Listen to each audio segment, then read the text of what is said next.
നമസ്കാരം. ഇന്ന് നമുക്ക് വീട്ടിലുണ്ടാക്കുന്നൊരു പലഹാരം പരിചയപ്പെടാം. പണ്ട് കാലത്ത് എല്ലാവരും ഉണ്ടാക്കിക്കൊണ്ടിരുന്നതാണ് കേട്ടോ. ഇന്നിപ്പോൾ എല്ലാവരും എണ്ണ പലഹാരത്തിൻ്റെയൊക്കെ ബാക്കിലാണ്. എന്നാലും ഇത് ഇടയ്ക്കൊക്കെ ട്രൈ ചെയ്താൽ കുട്ടികൾക്ക് നല്ല ഇഷ്ടപ്പെടും. ഇത് ചെമ്പാവരി ഒരു ഗ്ലാസ് എടുക്കുക, അത് നന്നായിട്ട് കഴുകി അതിനെ ഉണങ്ങാൻ വയ്ക്കുക.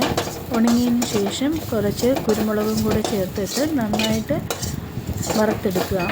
അതിനുശേഷം വേറൊരു പാനിൽ കുറച്ച് തേങ്ങ എടുത്ത് അതിനെയും നന്നായിട്ട് വറക്കുക. ഇത് രണ്ടും മാറ്റി വയ്ക്കുക.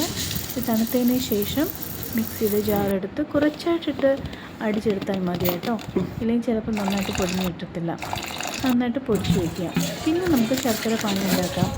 കുറച്ച് വെള്ളത്തിലെടുത്ത് കുറച്ച് ശർക്കര ഇട്ട് നന്നായിട്ട് പാവ് കാച്ചുക.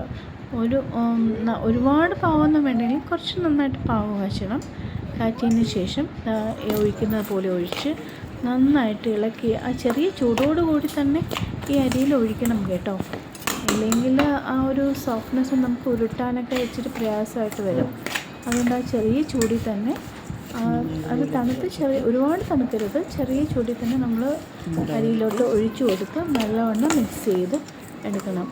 നല്ലവണ്ണം മിക്സ് ചെയ്ത് അത് ഉരുട്ടുന്ന പരുവാകുമ്പം ആ ചെറിയ ചൂടോടുകൂടി തന്നെ നമ്മൾ ഉരുട്ടി വയ്ക്കേണ്ടതാണ്.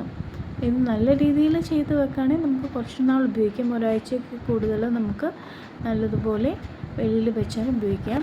അല്ല ചെറിയ നനവ് എന്തെങ്കിലും ഉണ്ടെങ്കിൽ ഉണ്ടയാക്കിയിട്ട് നിങ്ങൾ ഫ്രിഡ്ജിൽ സൂക്ഷിക്കുന്നതായിരിക്കും നല്ലത്. കുട്ടികൾക്കെല്ലാം ഇഷ്ടപ്പെടും കേട്ടോ. അപ്പോൾ ട്രൈ ചെയ്യണേ. Good night.